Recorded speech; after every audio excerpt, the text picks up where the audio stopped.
Hello everyone, you are welcome to wireless era. This is me Neeraj Verma. तो आप thumbnail देखे होंगे एंड ऑब्वियसली थंबनेल देख के आप क्लिक किए हैं तो आप जानना चाहते हैं इलेक्ट्रिकल इंजीनियरिंग के ब्राइट एंड डार्क रियलिटी। तो देखिए, मेरा मेन मोटिव इस वीडियो को बनाने का यही है कि बहुत से स्टूडेंट जो है काउंसलिंग करा लेते हैं इलेक्ट्रिकल इंजीनियरिंग में, एंड आफ्टर दैट वो बहुत ही कंफ्यूज होते हैं फर्स्ट ईयर से कि क्या हम इलेक्ट्रिकल इंजीनियरिंग में करियर बना पाएंगे या नहीं। तो जस्ट इस वीडियो का मेरा मेन मोटिव ये है कि हम इलेक्ट्रिकल इंजीनियरिंग की कुछ ब्राइट एंड डार्क मतलब रियलिटी के बारे में बताएं। तो देखिए, सबसे पहले इस वीडियो को हम स्टार्ट करते हैं, और स्टार्ट करने से पहले हम कहेंगे कि इस वीडियो को लास्ट तक देखिए, तभी आपको मतलब आइडिया लगेगा कि what is the bright and dark reality of electrical engineering. तो आई होप यू नो कि इस मॉडर्न एरा या इस दुनिया में each and every one is working for money. तो सबसे पहली बात मैं करूँ तो पैसे से करता हूँ। If I talk about electrical engineering, then electrical engineering is known as a core branch. और देखिए, कोर ब्रांच एक ऐसा ब्रांच होता है, जैसे 3 ब्रांच कोर होते हैं, इलेक्ट्रिकल, मैकेनिकल एंड सिविल। अगर ये 3 ब्रांच में आप एडमिशन लेते हैं तो मतलब आप का फील्ड जो है सरकारी नौकरी मीन्स एक गवर्नमेंट सेक्टर कहते हैं और एक प्राइवेट सेक्टर, मतलब आप दोनों सेक्टर में अपनी कैरियर बना सकते हैं। If I specially talk about electrical engineering, अगर आप कोर इलेक्ट्रिकल में हैं तो you can see there are various opportunity in government sector, and if I talk about mainly UP Bihar, then UP Bihar के जो स्टूडेंट होते हैं उनका मेन मकसद होता है to get government job. so basically if you are really want to go in a PSUs means public sector unit after gate, or means if you want to make career in government sector, then इससे अच्छा opportunity क्यों नहीं, कोई भी नहीं है। क्योंकि देखिए, एक ऐसा कोर ब्रांच होता है ना, कोर ब्रांच में गवर्नमेंट सेक्टर के लिए बहुत ज़्यादा अपॉर्चुनिटी होती है, और as well as private sector में भी। क्योंकि देखिए, आप किसी भी ब्रांच से हैं, मतलब कोर ब्रांच से हैं, with in 6 month, as far as I have knowledge about from my seniors, मैं जहाँ तक जानता हूँ कि जो भी आप आईटी सेक्टर में अगर आप करियर बनाना चाहते हैं, with in 8 to 6 month you can learn coding and you can enrol in that sector also. तो आपके लिए दोनों सेक्टर खुला हुआ है। In which sector you want to go, you can go if you are in core branch. तो सबसे पहला ब्राइट फीचर यही होता है इलेक्ट्रिकल इंजीनियरिंग का कि आप जिस सेक्टर में जाना चाहें आप उस सेक्टर के लिए बने हैं।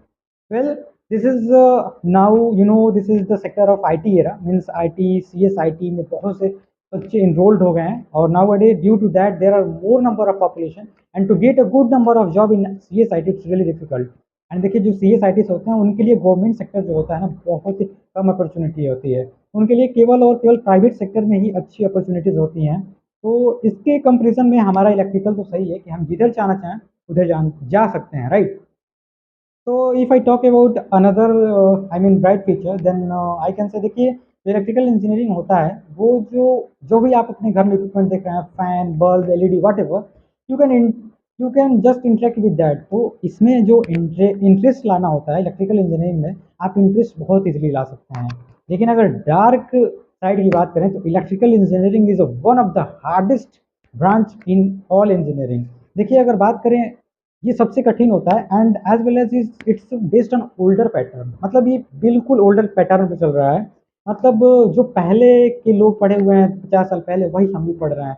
जो वो मशीन पढ़े हैं, जो वो ट्रांसफार्मर पढ़े हैं, जो वो मतलब जो भी चीज़ें पढ़े हैं, ये ओल्ड पैटर्न है। मतलब अगर इलेक्ट्रिकल इंजीनियरिंग की बात करें तो इलेक्ट्रिकल से बहुत ही ब्रांच अलग हुए हैं, जैसे इलेक्ट्रॉनिक्स हो गया, इलेक्ट्रॉनिक्स एंड कम्युनिकेशन हो गया। तो इनमें जो है थोड़ा एडवांसमेंट है। But if I talk about core electrical, तो उसमें वही चीज़ें पढ़ना है जो if I talk about what ever your मौसा काका नाना फूफा पढ़े होंगे, वो जमाने में वही जमाना का same thing we are learning. तो मेरे अनुसार क्या ही फायदा है वो इलेक्ट्रिकल इंजीनियरिंग पढ़ने का कि जो हम सेम पैटर्न पढ़ रहे हैं। But if I talk about new this modern era, if I talk about IT sector और सीएसआईटी, तो ये डायनेमिक, बिल्कुल डायनेमिक है। इफ आई टॉक अबाउट, अगर जो 5 साल पहले सीएसआईटी से पढ़े हैं, अगर आज उनको पढ़ना पड़े तो बहुत सिलेबस ब्रॉडली चेंज हो जाते हैं। मतलब ये डायनेमिक है, इसमें सीखना पड़ेगा। जो आपका प्राइवेट सेक्टर है उसमें हमेशा आपको सीखना पड़ेगा अगर आपको अपना करियर बनाना है तो।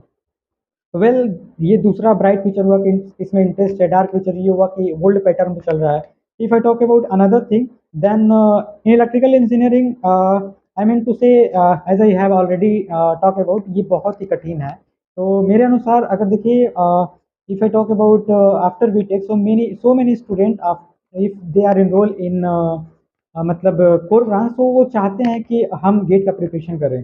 तो in the same way I would like to just inform you, देखिए, गेट का प्रिपरेशन करना with core branch it's really hard if I compare with those which is मतलब जो सी एस आई टी हैं उनके कंपेरिजन में अगर gate का प्रिपरेशन इलेक्ट्रिकल से करते हैं तो आपको दुगुना मेहनत करना पड़ेगा और आउटपुट उतना ही मिलेगा। तो सेम वे क्या ही फ़ायदा इलेक्ट्रिकल लेने का जब बहुत ज़्यादा मेहनत है, मेहनत उतना है और आउटपुट उतना नहीं है। तो फाइनली मैं यही कहना चाहूँगा इस वीडियो के मतलब माध्यम से कि if you are from electrical engineering then it's known as evergreen branch.